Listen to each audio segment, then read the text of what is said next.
Some may find the following disturbing. Discretion is advised.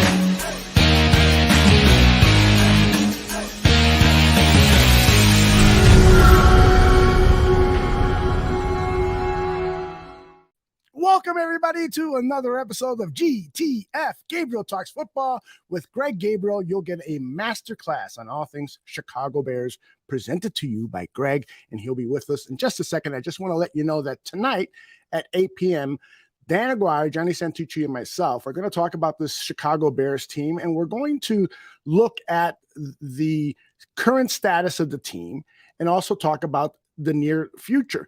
And that's also a topic that I'm going to approach with Greg Gabriel. But first, I got to ask him about this loss against the Detroit Lions. I saw that he tweeted out about the officiating. He wasn't really happy with that. Who was? That's a Chicago Bears fan. So let's bring Greg in now. Greg, how are you, man? I'm still pissed. Tell me why you're pissed. Well, it's 2 weeks in a row that the officials have cost the Bears a game. Last week, I said it cost them the opportunity to win because there's no, if that pass interference call had been called on the guy covering Chase Claypool, at least the Bears would have been an opportunity to tie the game, perhaps win the game, either in overtime or in regulation time. The couple of the calls the other day on Sunday, they flat out cost the game, especially the hands to the face on Johnson, which was ridiculous because when you see all the close-ups, his hands weren't anywhere near the face. And, they're on the shoulder. In fact, it was a pitcher perfect jam at the line of scrimmage. That's like a teaching tool. Yeah. And so, something's got to be done. I wrote this morning, I go, with calls going the right way and a little bit of luck, this team could very easily be 6-4 and 7-3. But it's not, it's 3-7. So the record is what it is. But I think the team is better than their record in a way. And now I'm talking like a scouting director and not, say, a GM. Scouting director would say, I don't mind losing because I get a higher pick. But I can guarantee you losing is never on the mind of a player or a coach. That's their job. That's their vocation.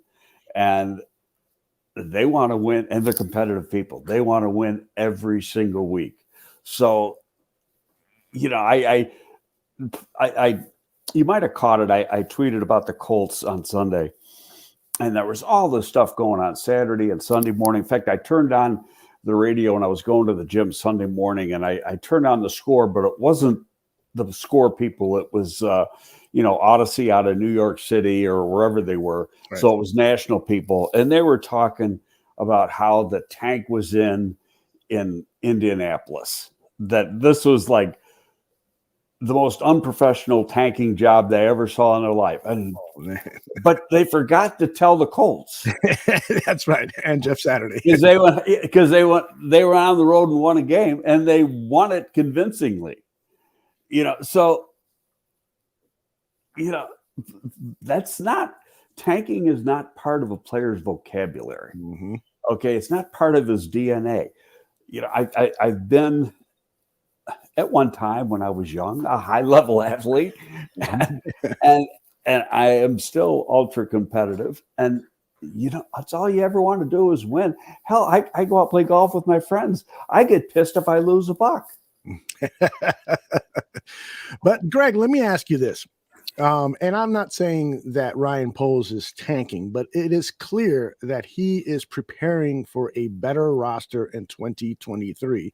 When you trade away two of the top defenders and then coincidentally, all of a sudden, the Bears defense starts giving up double the amount of points that they've been giving up all year. So it's not deliberate tanking, but it is working towards a better roster in 2023. Yes or no? Well, yeah, I think it's part of his master plan in that he made a determination of who we want on this roster and at what price going forward. And you look at the age of Roquan, it was the money. With Quinn, it was age, I think, and money. And so they just thought, look, we can spend our money more wisely going forward. But now in saying that, yeah, you took away perhaps the two best players or two better players on the defense, and it makes a difference.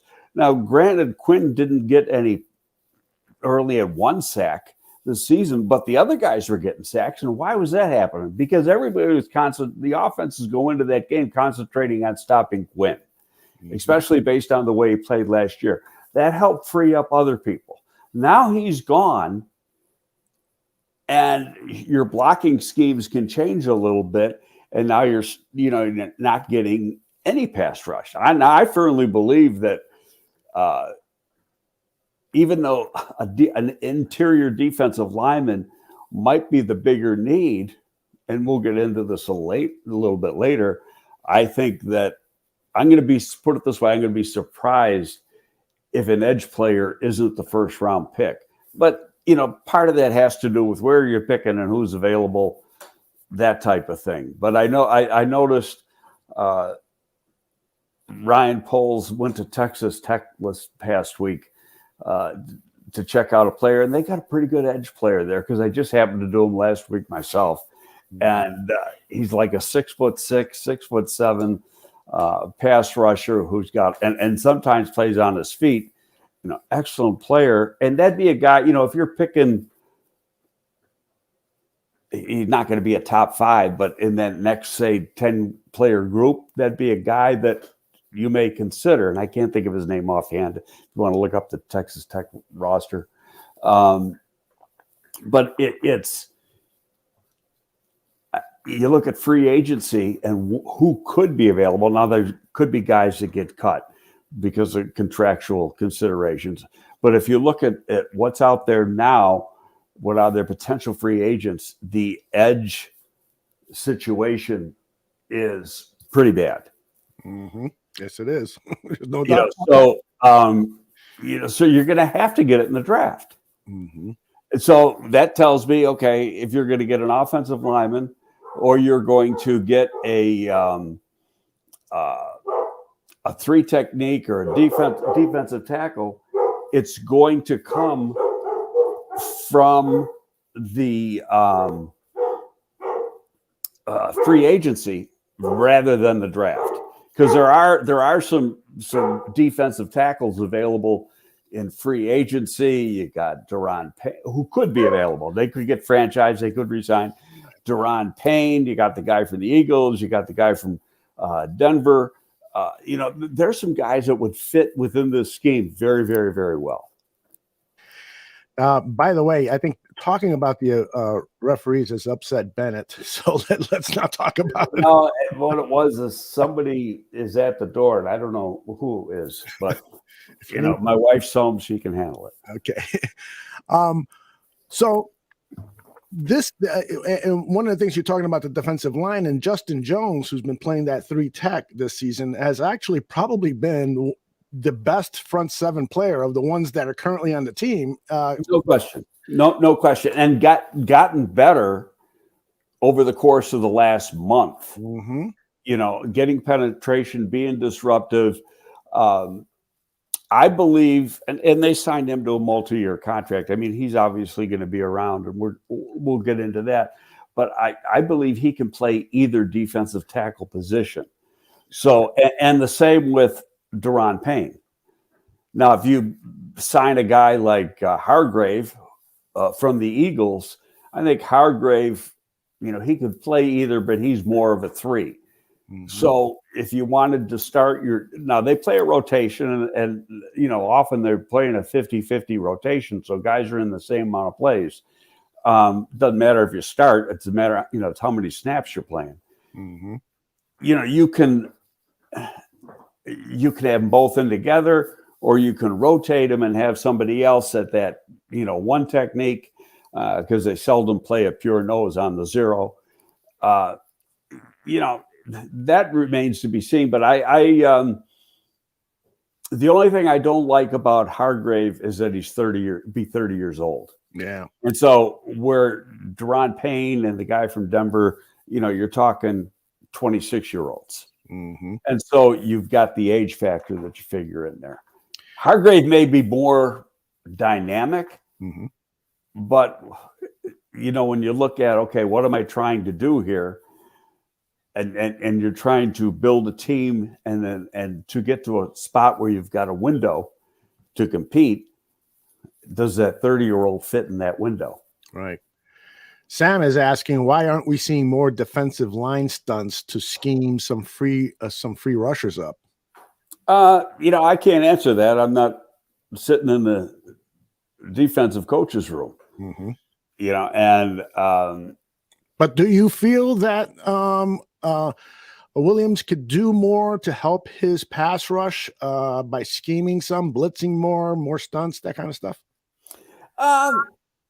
Yeah, but that defense as a whole, if you go back to even when we played the defense with Lovey, how Marinelli played it in Dallas, how Flus played it in Indianapolis, you try to get your pressure with your front four so you've got 7 people in coverage. Mm-hmm. Maybe you send one, and they have sent one more often over the course of the last few weeks. They're just not getting there enough. And I think part of it is the, you don't have that one dynamic guy. You lost the one guy in Quinn. Mm-hmm. You really need 2. You need one more inside guy. You need an outside guy. Guys like Gibson and you got young guys like Robinson. He's got a chance to be a pretty good player, but he's a freaking rookie.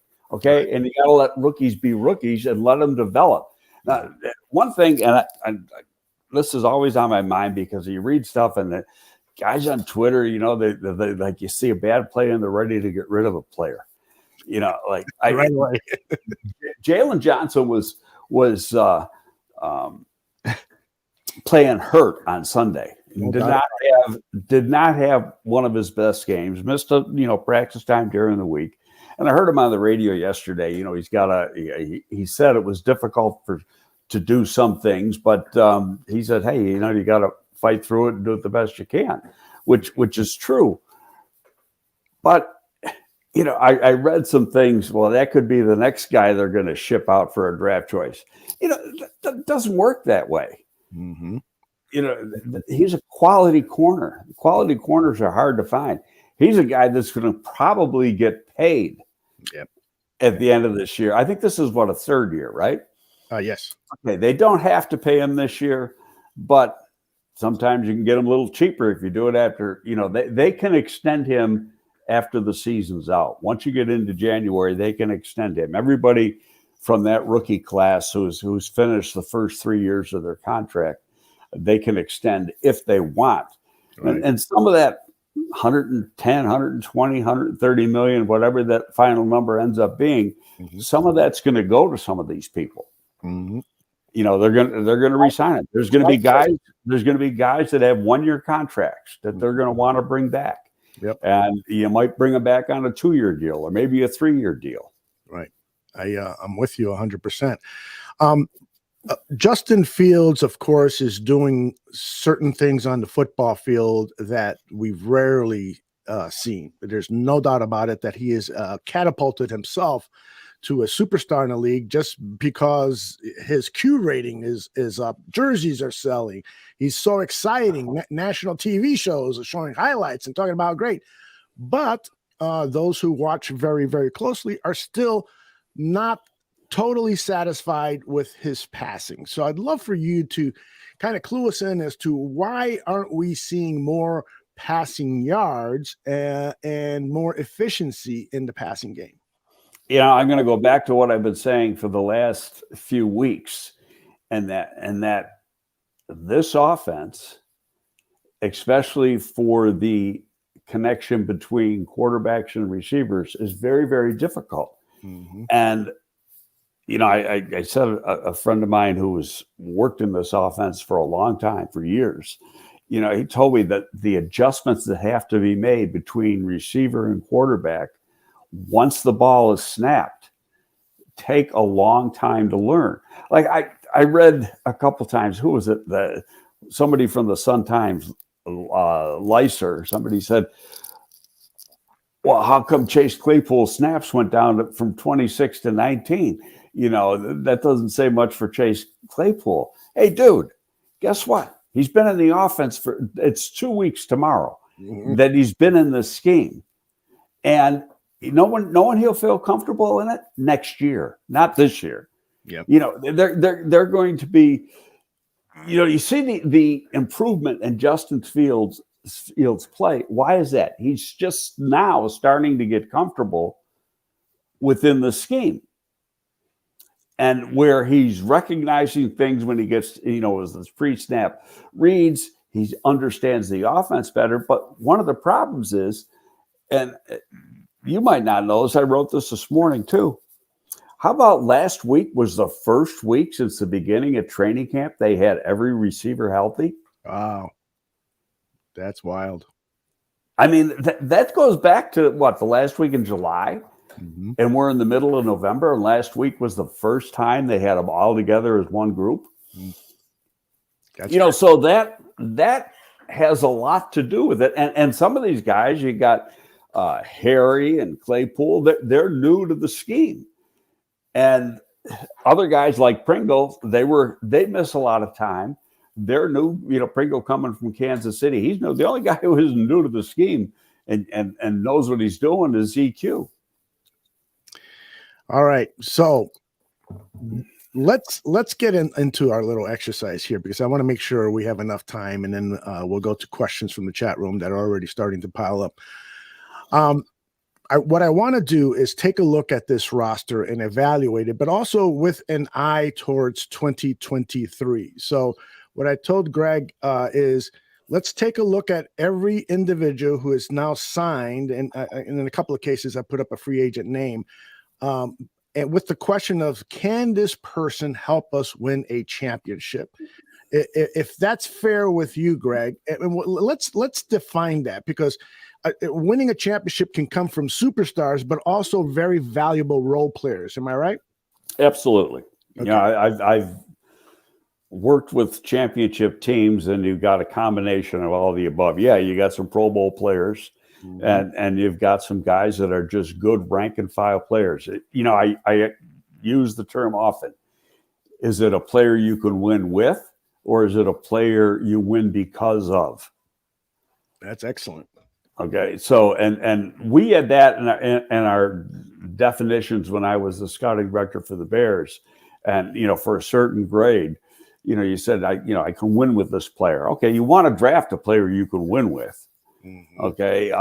Then the next level below that is a guy, he can make our team, but he's a guy that you might be looking to replace in 2 years. Right. But can you win with the important thing is, can you win with him?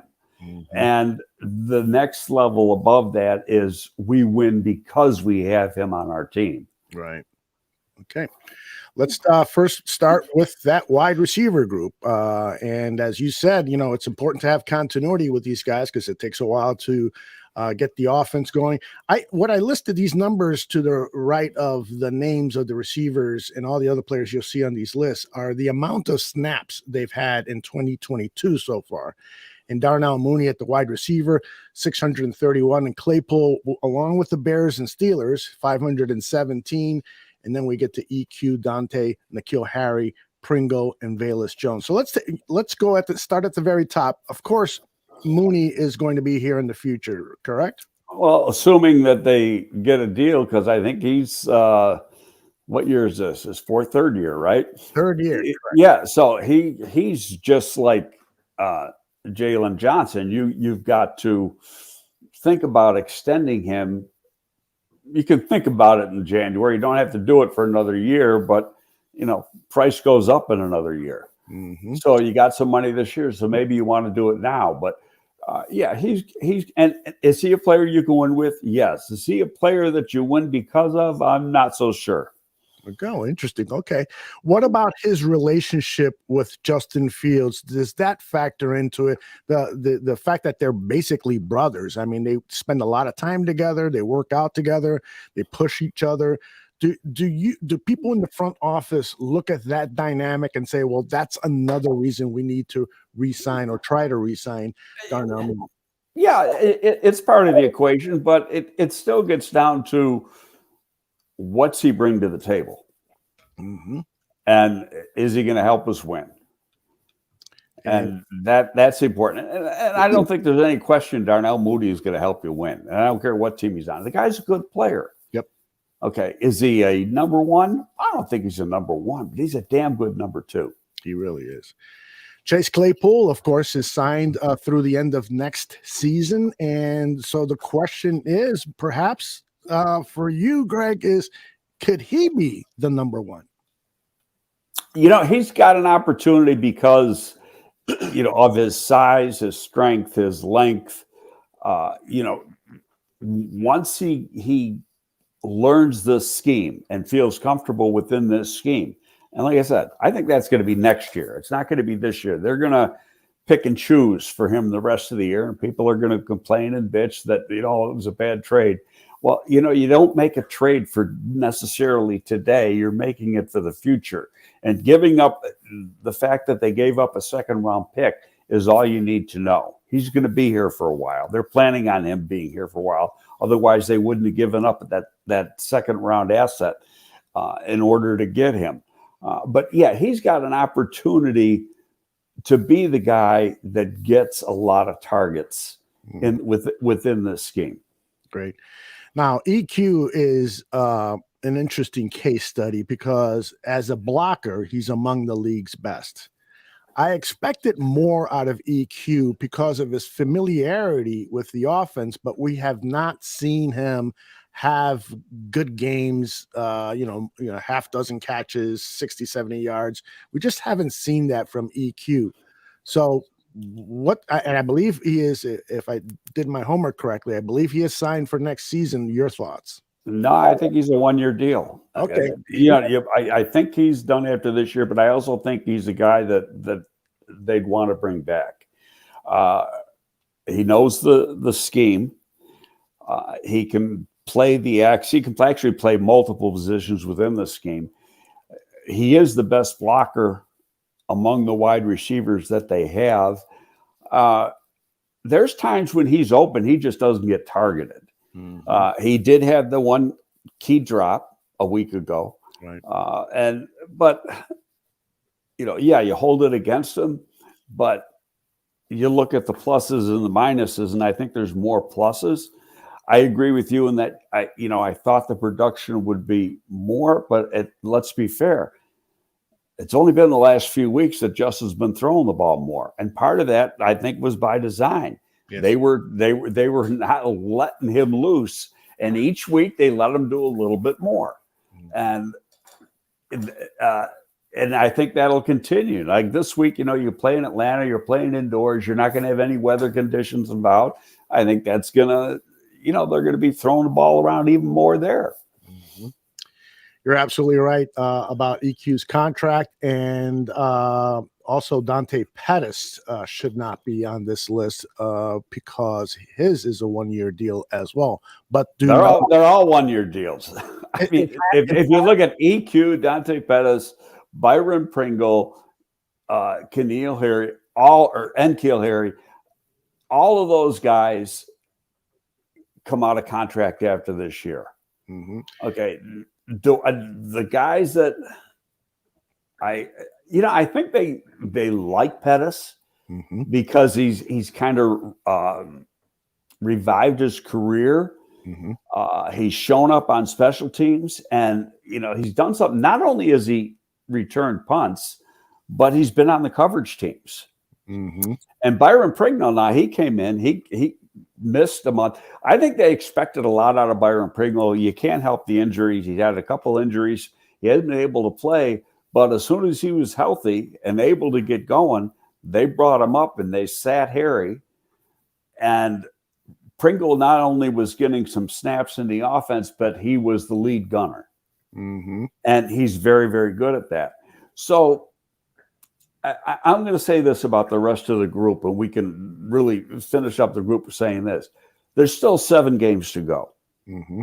Okay. And then once they get through the whole 7 games, now you got a whole season to evaluate, and hopefully they all stay healthy through the remainder of the season. Then they're going to make decisions. Who are we going to try to bring back? Who are we going to let test free agency or whatever? I think out of that group, Velus is going to be back. He's a rookie on a rookie contract. He's got a lot of talent.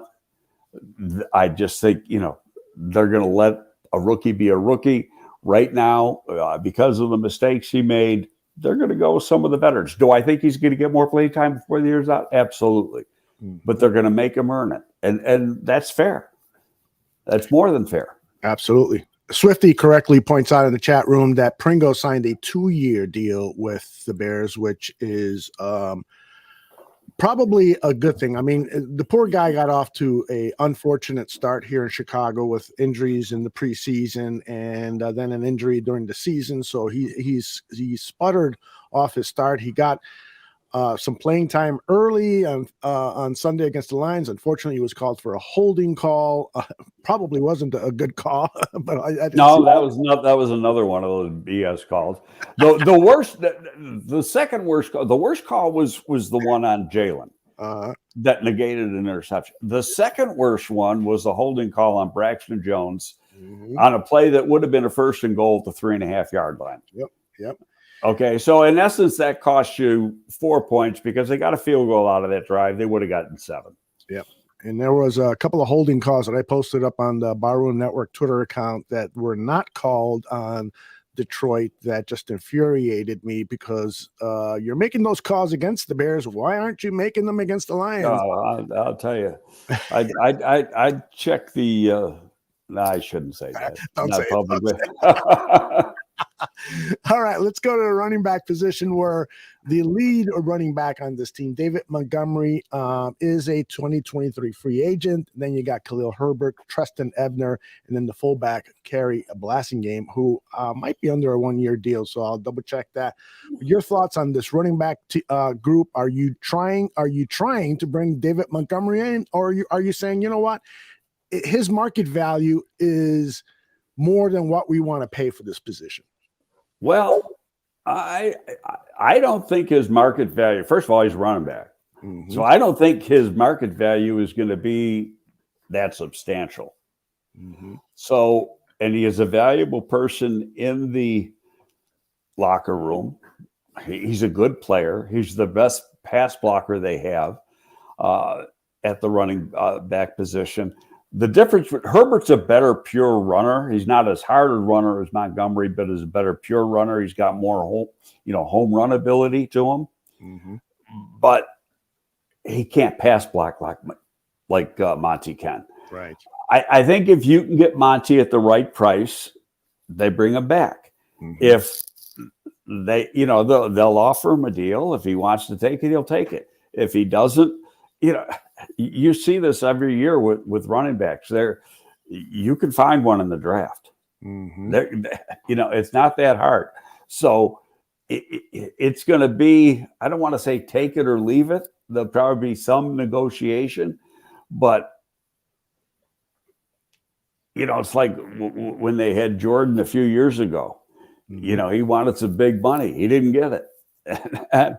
and running backs, when they start to go downhill, and most there are you get some freaks like the guy in Tennessee that can play forever, and Emmitt Smith and some of those guys. But for the most part, when running backs start to go downhill, it's not like they're slowly regressing. Mm-hmm. They're jumping off a cliff. Okay. They could be great one year and horrible the next year because once they start to lose some of that quickness and lose their legs, it's all over. Yep. There's somebody in Chicago Bears history that was that way. Raymond Harris was an outstanding back for a season or two, and then all of a sudden it looked like the wear and tear of the NFL game just finished things up for him. So this is going to be interesting. We got a question in the chat room on this topic. Do you start playing Khalil Herbert more during these last games? Now he is injured, so I'm not sure he's even going to be available Sunday. Yeah, and they don't talk about the injury, so I don't even know what the hell the injury is. Yeah, They could bring up. They got the guy on the practice squad who isn't a bad player. They could bring him up for a game or so. No, Herbert and Monty have been splitting time all year. 1 week Herbert gets more carries. 1 week Monty gets more carries. They go with the hot hand sometimes, right, which is the right thing to do. No, I think that's what they're going to continue to do. But the main thing is that the day of having that bell cow running back, unless the guy's really, really special, those days are over. Yeah. You want to have complementary type backs on your roster and split them up. First of all, you can get more if you can split time with them. You can get a guy into a second contract at a reasonable price, and that's what it's all about. Is can I get him at the right price? Sounds good. Let us turn our attention to our offensive lineman. I may have forgotten to load it. So let's look at the defensive line. This is a problem area right here. Al-Qadim Mohammed, he's under contract next season, but there is an easy out. You would only have to pay him $500,000 in dead cap money. So Dominique Robinson, the young player, Travis Gibson, who somebody in the chat room said he's been very disappointing. Justin Jones, we talked about having a stellar season at that interior defensive line position, and Angelo Blackson. Take us through these players, your thoughts on them. Well, Gibson's playing a different position than he played a year ago. Okay, and he is struggling a little bit, but I'll go back to what I said at the beginning of the show when we were talking about Quinn, is that Quinn's gone, so now you can pay a little bit more attention to Gibson, who is probably the next best natural pass rusher. Al-Qadim Muhammad is what he is. He's a 5 to 7 sack guy a year, plays the run fairly decent. He's good in the rotation. He's not getting a ton of money. Do I think they'll bring him back? Yeah. Dominique Robinson is, there's a lot of ceiling there.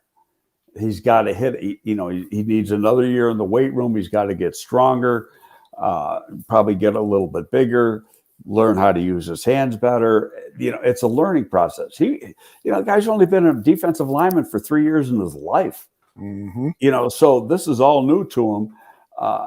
I'm not going to say he's going to be a special player, but I think he can be a pretty decent player. You left out the one guy they picked up on waivers, who I like.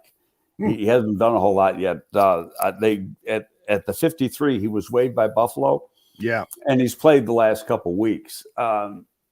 Is that Sterling Weatherford? No, he's the linebacker. Oh, I'm getting his name confused here. Let me see my roster here. Let's see. And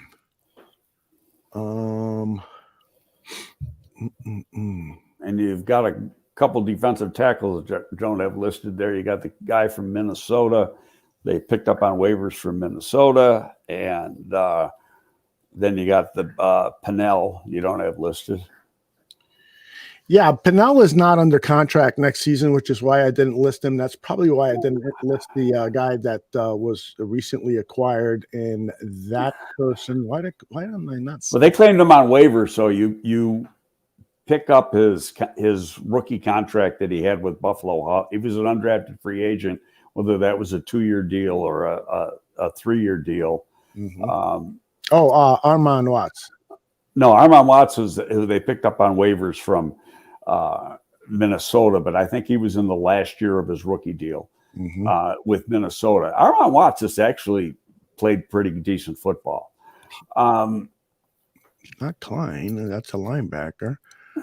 Wait a minute. I'll tell you in a minute. Let me get into their roster here. All right. So it'll just take me a second here. Well, my computer is going real slow here, so it won't take me a second. well, do you like him that much? Is it Kingsley Joseph? Yes. Kingsley Jonathan. You really like this guy and think that he's kind of a guy you need to sign for 2023? He's already signed. He's on his rookie contract. Oh, okay. They picked him up on waivers, and when you pick up a guy on waivers, you pick up their contract. Okay. So he is under contract. He should be under contract for next year. What I don't know is the deal he signed with Buffalo, was it a 2 or 3 year? Because that's what you do with undrafted free agents. You know, a rookie draft choice automatically gets a 4-year deal. Mm-hmm. You can't, that's part of the collective bargaining agreement, except for first rounders that you get the 5th round option on. Yeah. With $870,000 is his contract for next season. Right. He's getting the minimum. So, and if the minimum goes up, he gets it. They got that number on there, but if the minimum goes up to 925, that's what he gets. Okay. Okay. So, but I just think let's see how this plays out. He's getting play time now. Mm-hmm. I like what I saw in the preseason with him coming off the edge in Buffalo. He's got some bend to him. He's got a little juice to him. Got a burst coming off blocks. Like any young player, he needs to play. But I also believe there's a huge need for a bona fide edge player, and I don't think they're going to get one in free agency. Not looking at what looks like the projected free agent class now. Right. One of which is Quinn, and a lot of them are older guys. Mm-hmm. And so I just can't see Poles doing that type of thing. So that tells me that could be their number one need going into the draft and not free agency. Okay. We'll return to the rest of the defense. Let's go back to the offensive line. Braxton Jones has the most snaps of any offensive lineman at 631. Cody Whitehair is a potential cut because there's contract outs for next season. Sam Mustipher, 618 snaps. Tevin Jenkins, Larry Borum. Those are the guys who have gotten the most snaps on the offensive line. And of course, Lucas Patrick, who has been injured a good portion of the season, is expected to return as the center. And then of course, you've got Alex Leatherwood and the rookie Jay Tyree Carter. I put on him because he's shown some promise, at least according to some reports. Your overall thoughts on the offense? You've got a couple other guys you got to throw into that list too. Okay, and those are guys sitting on the practice squad because I think the powers that be like these guys. Mm-hmm. One is Zach Thomas. Mm-hmm. Okay, then you've got the rookie. He's on injured reserve. Kramer. These guys are going to, enter into the equation. Again, they weren't ready to play this year, but that doesn't mean they're not going to be pretty good players a year from now. I'll go back to it, use a story from the past. Mm-hmm. Israel Idonije. Izzy played college football up in Canada. He is a Canadian. Mm-hmm. And very, very, very raw. He spent the better part of 2 years on the practice squad, if I recall correctly, and became a pretty damn good player. Mm-hmm. Now, no, was he an all-pro? No. Is he a guy you could win with? You're damn right he was. He's a valuable player for us. So these guys, Zach Thomas more than the center than Kramer, but they got a chance to, in another year, compete for a spot. Okay, and I don't know. I think Whitehair's played pretty good, and he's a captain, and that says something that he's a captain, but at the same time, so was Quinn was a captain, and so was Roquan. So, but he's a very consistent player, and he's making good money next year, but they have a lot of money. And I think, you're not going to replace him unless you've got somebody, one of those young guys who could be Thomas, it could be Carter, who's going to be, they feel, a better player. Mm-hmm. So he's going to be the equal of Whitehair now, and then eventually be a better player because it's all in front of him. I think Mustipher is going to be around as a backup. Patrick's going to be the center. Tevin Jenkins. Did you have Tevin on that list? There you go. Okay. Tevin's going to be the right guard. He's turned into one of the better, guards in the league, let alone this team. And Mustipher is a valuable backup. And actually, since Mustipher got benched for one quarter, for Patrick, he's actually played better the last couple of weeks. Now, the guy that's disappointing to me, and he may have hit his ceiling, and I wrote about this in that column on Windy City Gridiron Day, is Larry Borum. Mm-hmm.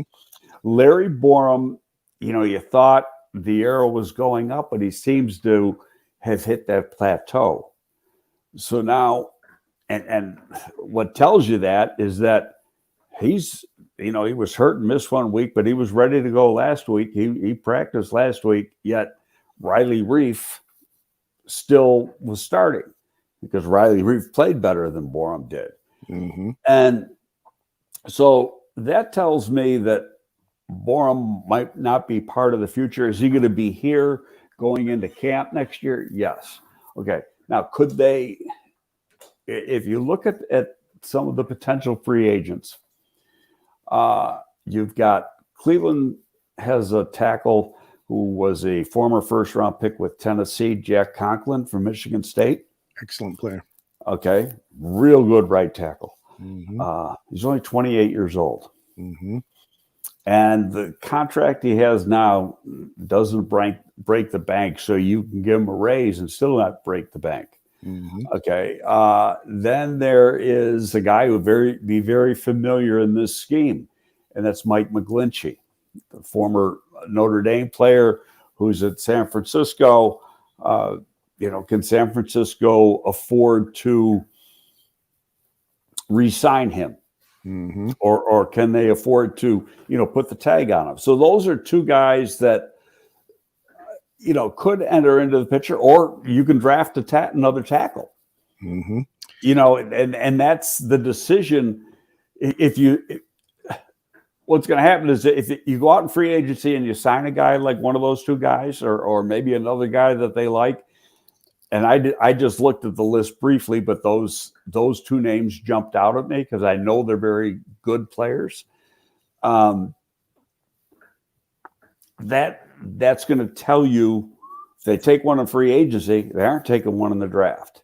Mm-hmm. And I think, people say, they got to improve the offensive line. Here's where I disagree with some of those statements. Yeah, I think the right tackle position needs to be improved. I think some of these young guys just got to play, that they're pretty darn good players or got a lot of talent. What they don't have is experience. I'm not going to back off of what I feel about Patrick. I saw the tape of what he did at Green Bay. Okay. In that one quarter, he was playing at center for the Bears this year. He played pretty good. Mm-hmm. And then he unfortunately he hurts his foot, and who knows if he's coming back this year or not. I don't, they don't tell you what the injury is. I'm unsure about Whitehair only because of his contract. Mm-hmm. But from what I understand, they like these young guys. Carter's on the 53 because they know if it tried to waive him, somebody was going to claim him. Yeah, exactly. Okay. And he's a very, he's raw, mm-hmm. Played at Southern University down in Baton Rouge.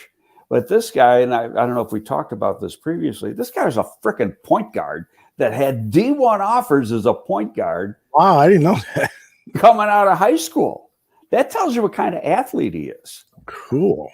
He was a 260-pound point guard that had not Power 5 type offers, but mid-majors to play basketball.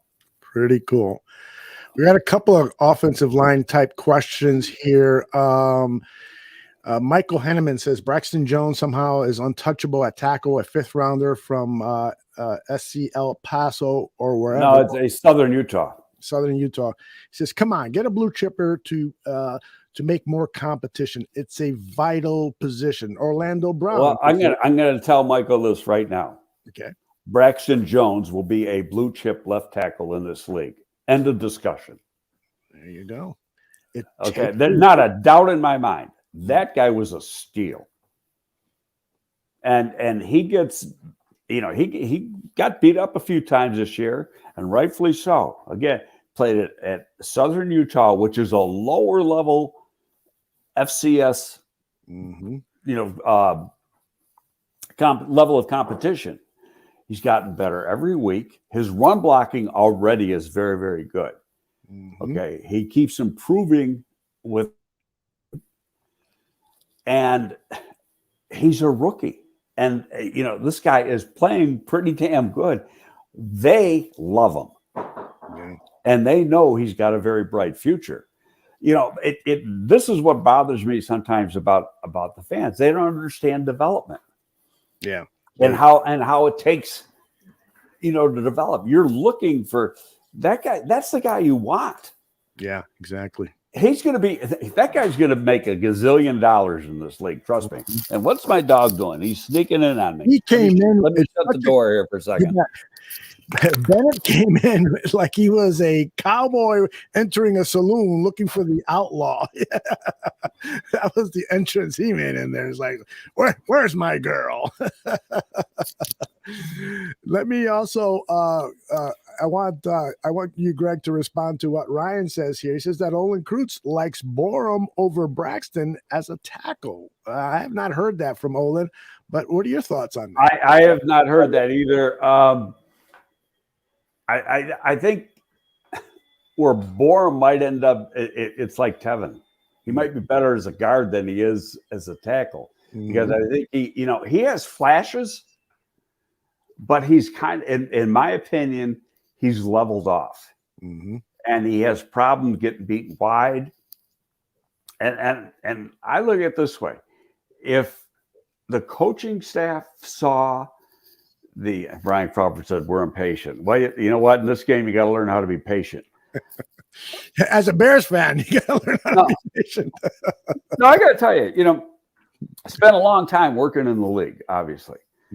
And you sit in the office and, what the fans, what the, the garbage is out in the media and what the fans are saying and everything else. You hear it.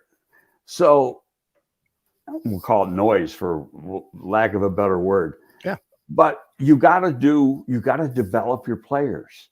And too many fans think, well, he was a 5th round pick. You can throw him away. Why?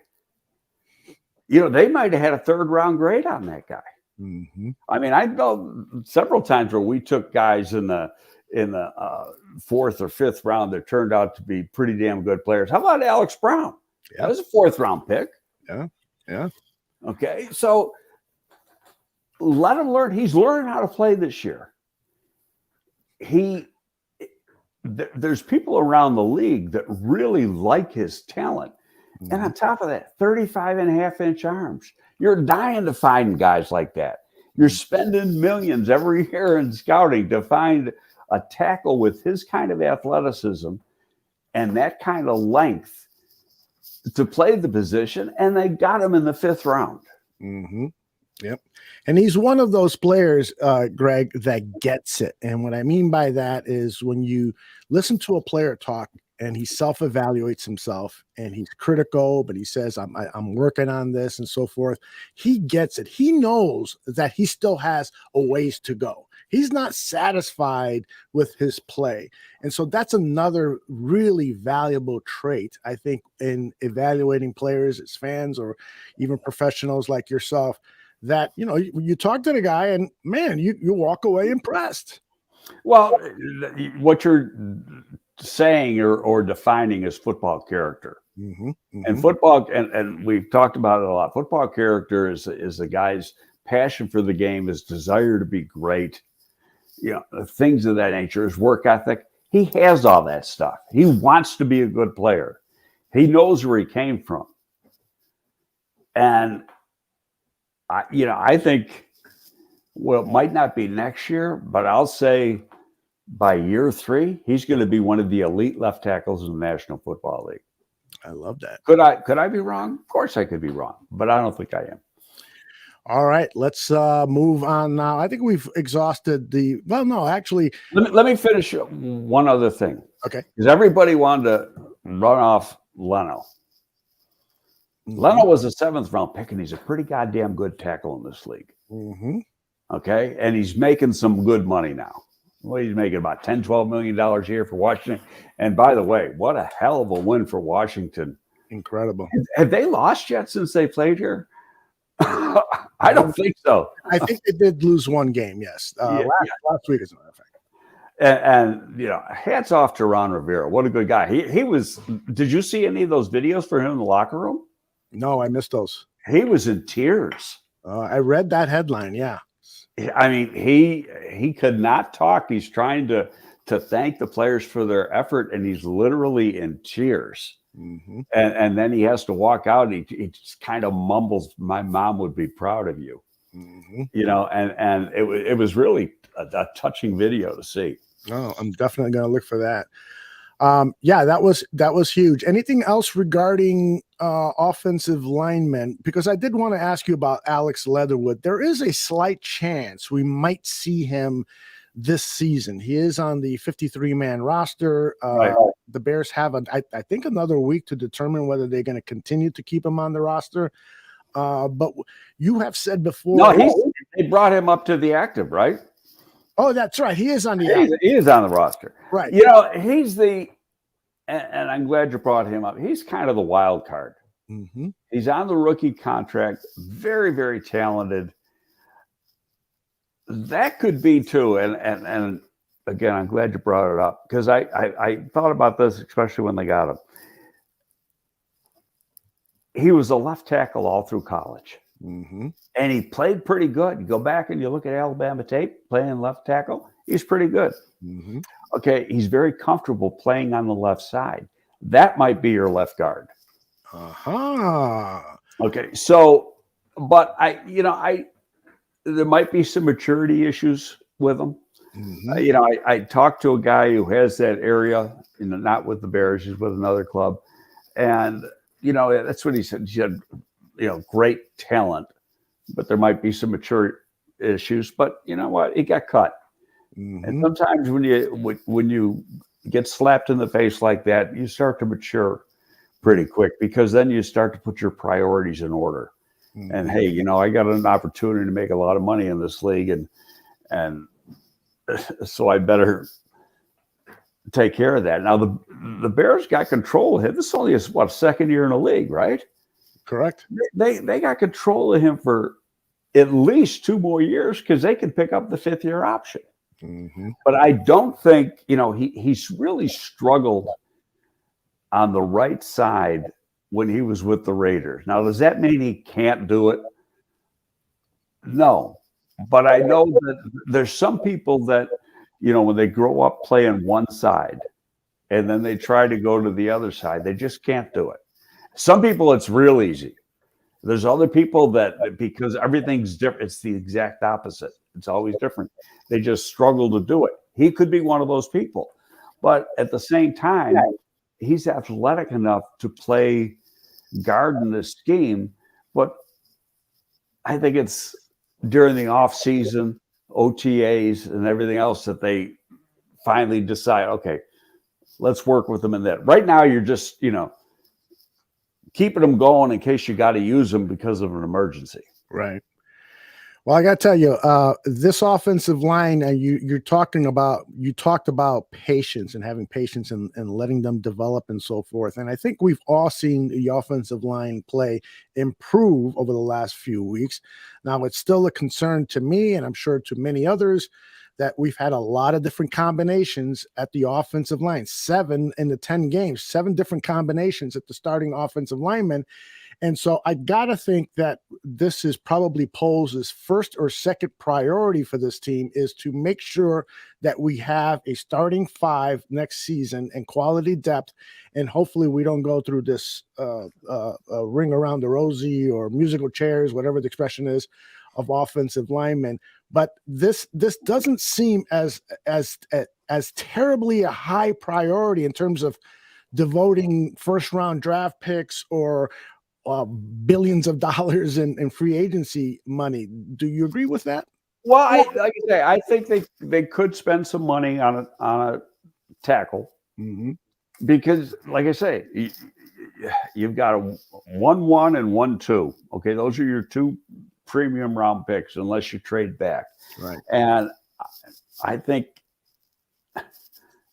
you've got a lineman for a GM and you got a defensive head coach. It's not going to shock me if both of those are defensive players.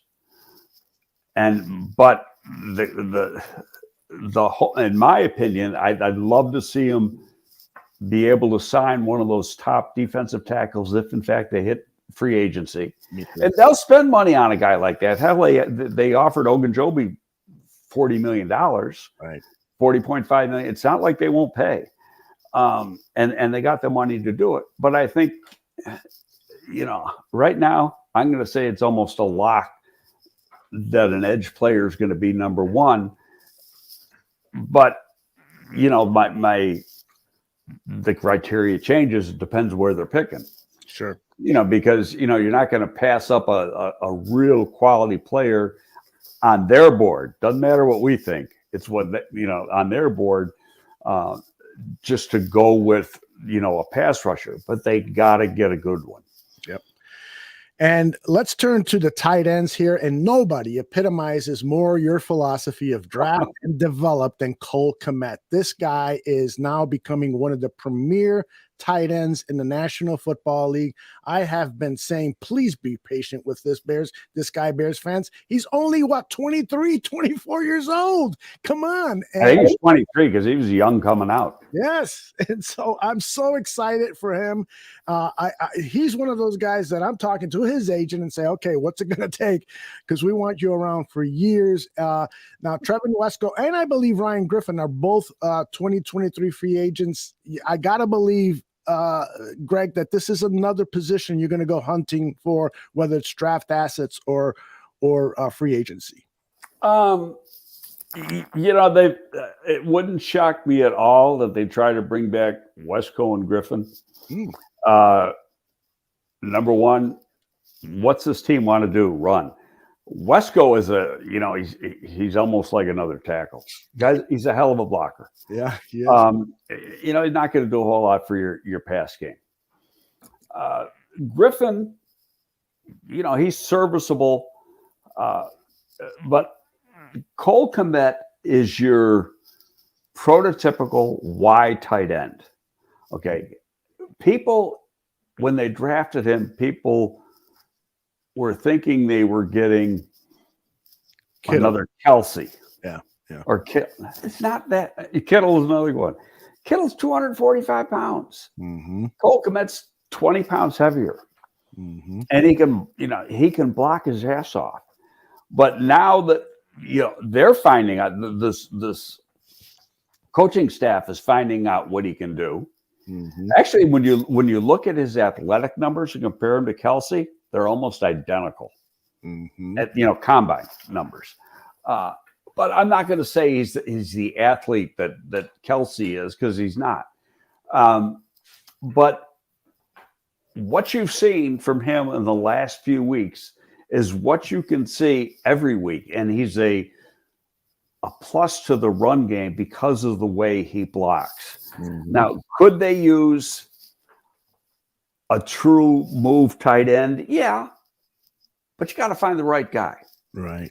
Okay. And again, it's putting the pieces of the puzzle together. And what's the priority? Am I happy with can I live with what I got for one more year? and attack that a year from now versus, what I got to take care of right now. Mm-hmm. And I think that's where they would be in that position. Because if I'm not mistaken, there's some people on the practice squad at that position. And I'll give you the guy. There's a kid from Iowa State, Chase Allen. Yeah. Okay. It's a guy they like. So, and a guy that's got some athleticism to him to be able to play that move position. So I don't think it's as big a need as some people say. Again, you got to take care of the priorities. To me, the priorities are make sure the offensive line's good, the defensive line's good. You get a quarterback and an offensive and defensive line, you got a chance in every game. There you go. That's the way I was brought up in this business, and I'm not. And yeah, I'm old school, but I'm not changing. I don't blame you. Well, and also what is really nice to see is the partnership relationship between Fields and Kmet. That's growing. There seems to be trust there. We're not seeing a lot of, I was really upset for many reasons with Matt Nagy, but he never seemed to trust Cole Kmet in the passing game. Kmet only went out for safety valve reasons. He was used to chip and then go out to be the third or fourth option for quarterbacks. And over the last few weeks, we have seen Cole Kmet become a focus point of this passing game. And he had the one deep touchdown on Sunday. Then there was another throw to the left sideline where he was covered pretty good that he almost brought in one-handed. Yeah. But that was another deep ball. So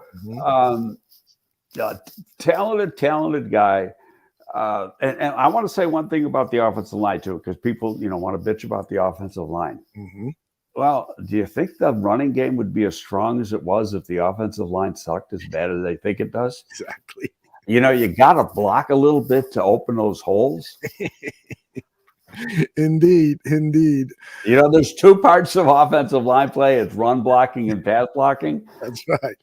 And they get an A+ in run blocking. There's no doubt about it. And they're I'll tell you what, Tevin Jenkins might be the best run blocking guard in the league. Yep. He destroys people. Yeah. He sends them 6 feet under. He finishes his blocks. That's for sure. All right. We already talked about the defensive line. So let's continue with the defense. The linebacker position is one we need to invest in. Nicholas Morrow and Jack Sanborn signed till next year. Now, both of these players are good. But your overall take on the linebacker position, how vital is it for assets to be thrown to the linebacker position? Ask me in 7 weeks. Mm-hmm. And I'm not evading the question. You want to take a Jack played pretty good. Damn good. On Sunday at the mic.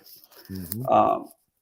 There's still some play in there, and I don't know if it's a defensive line. I have to really break it down closely. If it's the defensive line or it's the linebackers, where there's just the gaps for the opponent's runners are just too big. Yeah. They got a lot of space, and I think it's more on the defensive line than it is on these linebackers. Sanborn, and we said this back in August during camp, he's very, very instinctive. Mm-hmm. And he plays faster than he times, Yep. like a Lance Briggs. And I'm not putting him in a Lance Briggs category yet. After last week, people want to put him in the Hall of Fame, for Christ's sake. Put him on that Mount Rushmore of Bears linebacker. Let's let the next 7 games play out. Yeah. I like Nick Morrow, mm-hmm. and I think he's going to be well suited for that will position. I like him too. Yeah. He doesn't have the tackle numbers yet that Roquan had. Roquan was averaging like 10.5 to 11 tackles a game, playing that position. And now Sanborn had, I think, 12 tackles on Sunday, his second week. That was pretty good. He had an interception that he got cheated out of. Mm-hmm. After that, they really like Sterling Weatherford. And this is an athletic guy. He runs in the 4.5s. He's 6'4". He's not too heavy, probably 225 to 230. if you go back and you look at Indianapolis tape from the preseason, he played well. Ballard was pissed that they lost him. Undrafted free agent from Miami of Ohio. And some, from those lower, those mid-major schools, you can steal guys late or in free agency from those schools because they don't get the schools, the people drafting the teams tend to go after the Power 5, Division I guys. Right. But Weatherford is he's got a lot of talent. He is going to be in that mix. After that, Thomas made some plays. He's not under contract for next year, but he made some plays. He's been making plays throughout the year when given the opportunity. He's the Sam linebacker. In this scheme, the Sam doesn't play that much. Right. 20% of the downs, maybe. And you got Adams, who was the Sam before he got hurt. Could those guys come back? Yeah. Is there a dire need at the position?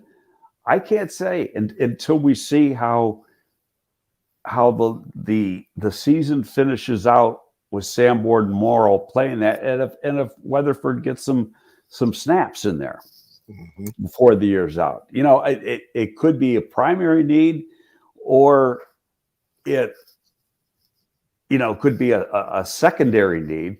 I mean, you're not going to turn down a good guy, but but you just look at this. What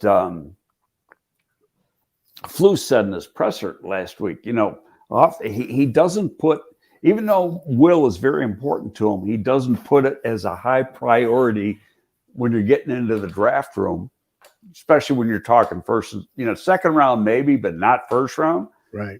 Because of the value of the position.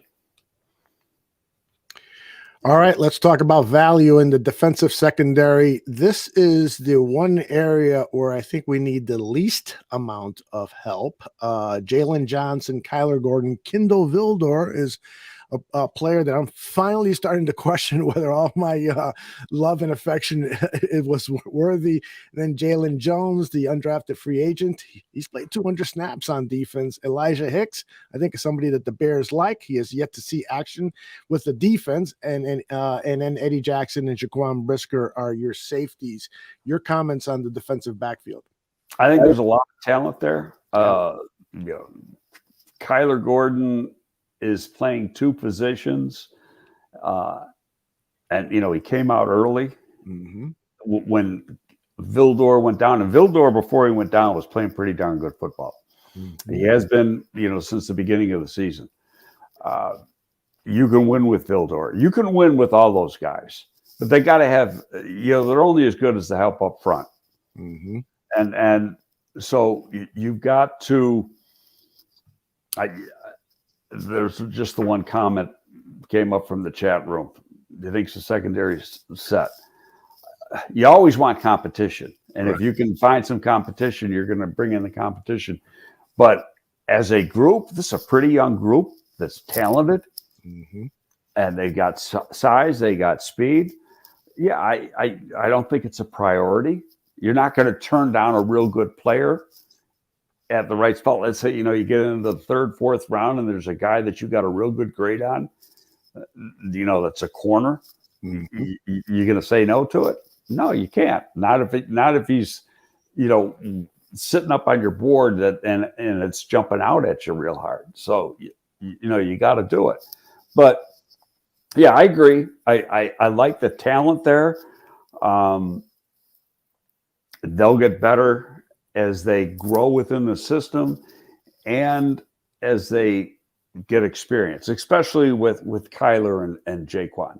And you're right about Jalen Jones. Now, Jalen Jones, there were some issues with him when he was at Ole Miss, and that's why he didn't get drafted. This is a guy that was probably mid-round draft capable. But there were some issues and there were some injury things, so he lasted till free agency. Well, that's a good pickup for the Bears because he's got, when you look at the numbers, the numbers are, equivalent to any starting quarter in the league as far as size, speed, explosiveness, that type of thing. Mm-hmm. The best thing the Bears can do to assist the defensive backfield is get a pass rush. No question. I think that solidifying the defensive line is the primary focus going into next year. Absolutely. All right. Let's see if we can tackle some of these questions before I let you out of here. You got somebody coming in to snow your walkway there? No. The cleaning people are here, so they're going to throw me out of my office here pretty soon when they got to get to it. Okay. Earlier in the show, my buddy Steven Nagishi commented about Travis Gibson, that he's been a disappointment so far. Would you categorize his play this year as a disappointment? Well, I think we already talked about that earlier when we talked about the D line. He's playing a little different position. And I think not having that quality guy opposite him has hurt him, because now he's drawing more attention from the offense because he probably is the next best pass rusher. When Quinn was still here, Travis was making some plays. It's very true. Okay, so now Quinn's not here, and there is no pass rush. And even though he wasn't getting the numbers, he was drawing the attention and freeing up the other guys. Jordan believes that Gibson could have been helped if he were given more playing time earlier. He's getting it now, but without the help. Well, he's going to play here in this scheme. He's going to play 60% of the snaps. That's part of the scheme is to play that rotation and try to keep those guys fresh. Sam Rush wonders, do you think we could see a contract or value dispute with Jalen Johnson, similar to the Roquan situation? Jalen has been great in coverage, but he doesn't make impact plays, turnovers often. Your thoughts? I think he's a quality cover corner. Did not have a great game, but he was playing hurt this past week. Turnovers or interceptions is an issue. Is he going to get paid? Well, you look at two things. First of all, what's he going to be looking for? And, versus what other people are going to get and who you're going to replace him with. Okay, can you replace him with somebody better that's not going to cost as much? So that, and you got him, and that could be a situation where, you still got him for one more year before you have to do a contract extension or even think about it. And that could become, if they decide it's time to move on, then a year from now, they could prioritize that position in the draft or in free agency a year from now. But in free agency, if you go out and try to get one, it's going to cost you a lot of money. So why don't you just pay your own guy if in fact you like him? Right. Let's see. We got a complaint here. Mr. Inglewood wants to know, when are you going to admit that you were wrong about George? Never. Tell us why. Because he's a character problem. I never said anything negative about his talent. He's talented. Everybody knows he's talented. He's an asshole. Okay, and it goes more than that. He is Antonio Brown Jr. And mark my word, it'll happen. It's already happened. He's had tirades on the sideline. Yeah. Okay, in full view of the cameras. And he is, I know of minimum 6 teams that had him completely off their board. So for me to say, when am I going to admit it was wrong? I was not wrong. I had this talent up high. There's guys like that you just don't want on your football team. They're cancers. Right. And even if he doesn't ever become, has an incident or behaves in a way that is severely detrimental to the team, you just don't want to take that chance. You don't want that type of person in your clubhouse who could poison attitudes. So I'm with you. The guy's an extraordinary talent, but wide receivers are becoming easier and easier to find in the draft. Now, Having said that, Velus Jones is been benched the last 2 weeks, physically capable of playing, but not on the active list. David Cobb wants to know, why can't we get Velus some easy throws to get his confidence going? Your thoughts on this whole Velus Jones situation? You know what, I think, and I may be wrong on this, but you know, I love Flus's press conferences because I think he's very straightforward, and he flat out tells you, you want to play on Sunday, you got to practice good on Wednesday and Thursday. Mm-hmm. And I think that they are putting Velus into a situation where you got to earn. We're not going to hand it to you. You got to earn it. You got to be better than the guys who are lining up in front of you. Mm-hmm. And so that's what it is. I don't think they're ready to, throw him out the door. He's not a cut risk. I think he had some opportunities, and he had some drop balls, and he had a drop punt, or a couple muff punts, and it's like he lost the trust of the coaching staff. Mm-hmm. Indeed, he has. Hopefully, he'll get it back. Hot Wheels 66 says, "Boy, oh boy, Greg Gabriel looks like he's been pumping iron." Actually, the last 2 days I haven't. I was going to ask you. I usually take off Tuesday, but I took off yesterday. I wanted to go early today, but I got up early and I started writing that article, and it took me a while, and I didn't want to stop. So I'm still going to go today, but I haven't gone yet. All right, good. Danger T, I asked a question that I responded to and said, absolutely not, but I promised I'd ask you anyway, because the question was directed at you, not at me.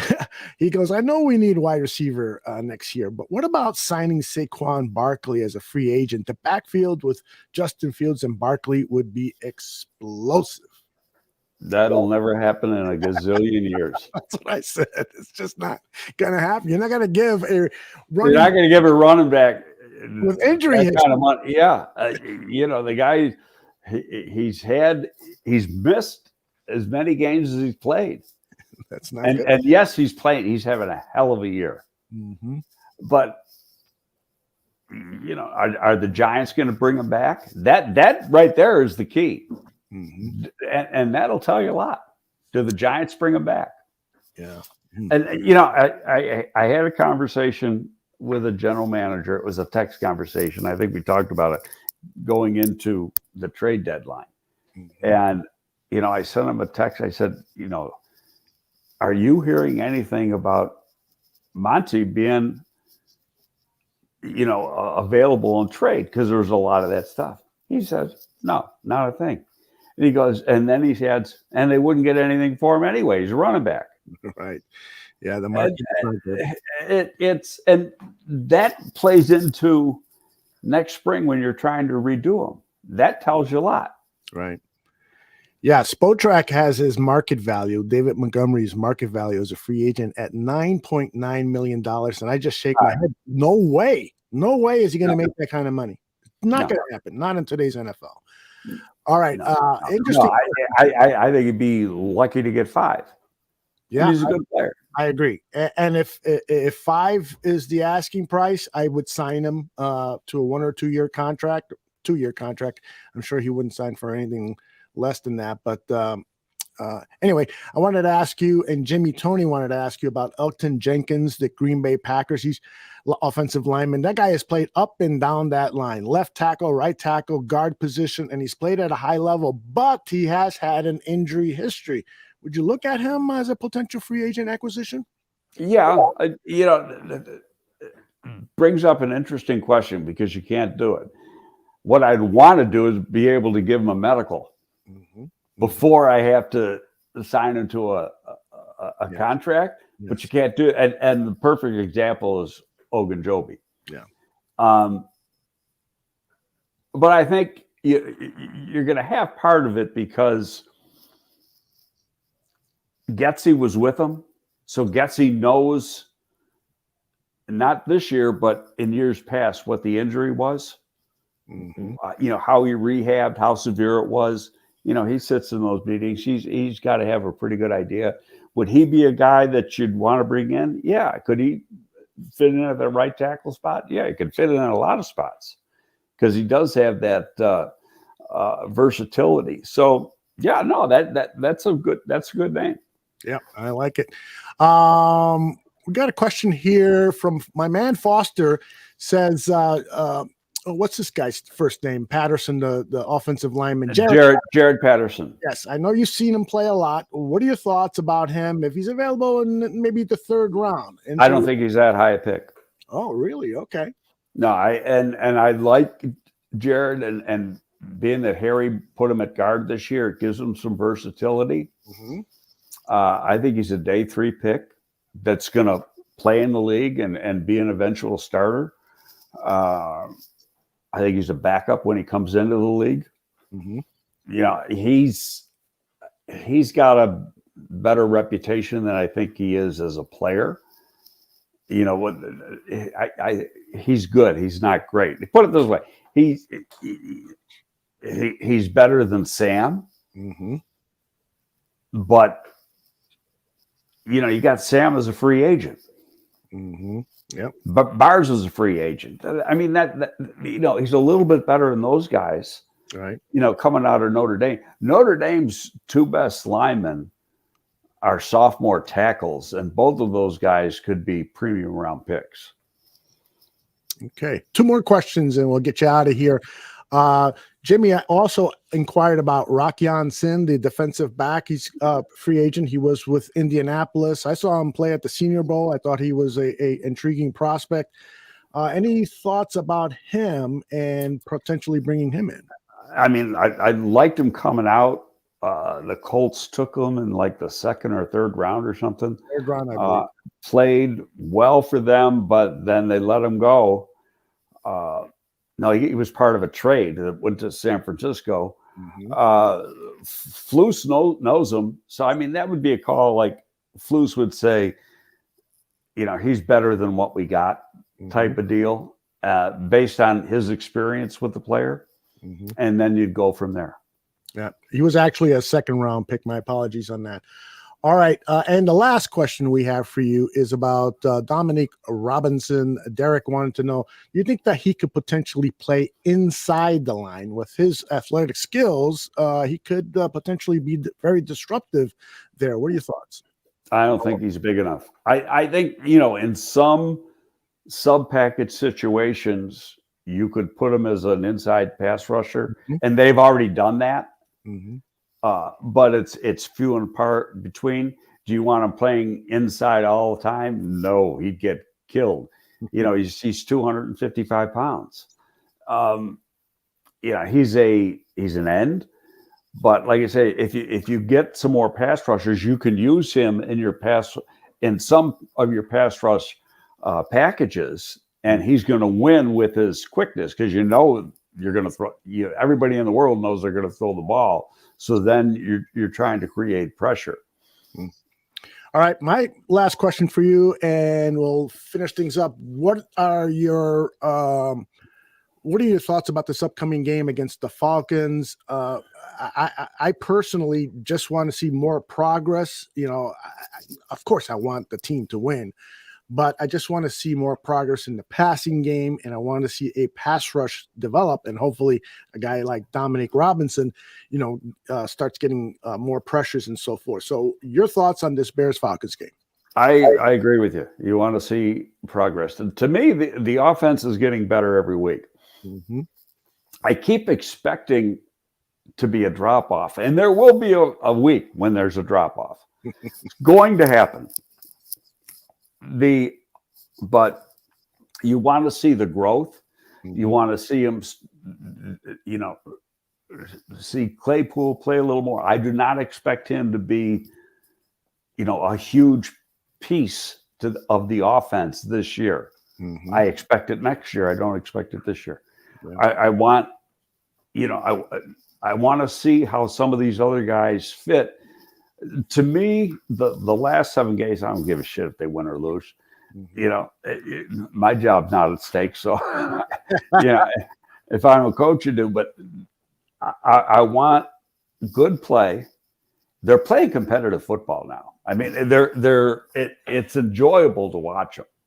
So if that turns out to, they lose a lot of these games that they had a chance to win, but it turns them into a situation where you can get some better quality players, well, then you're winning in that area. I don't,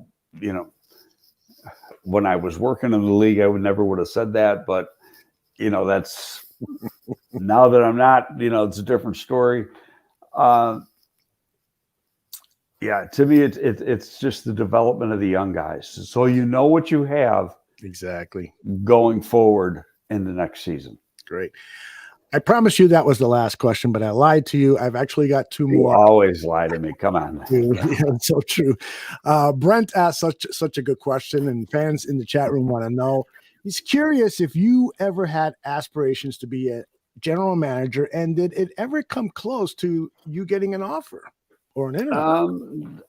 Yeah, I did want to. It didn't happen. There was one situation where I thought I had a strong chance, and I'm not going to say where, but they stayed within the building, so to speak. And the media at that place was pushing my name, and this goes back quite a while. Didn't happen. And, what can you do about it? I would say that goes back, 15 years or so. And do I think I could have done a better job than the guy who got elevated? Not a doubt in my mind. I look at that. But, is what it is. Well, we'll get more information out of you when we start working on your memoirs, okay? But my last question for sure is I need you to comment on what the hell happened in that Buffalo Bills Minnesota Vikings game. Oh my God. It was a crazy game. That was as good a game as, obviously I'm watching the Bears game, but I saw the overtime. Right. And in all honesty, I didn't see that last throw. So I was reading something, and then all of a sudden I hear interception. And oh shit. I thought for sure they're going to come back and win. But they're not playing up to their standards. Their defensive backfield is really beat up.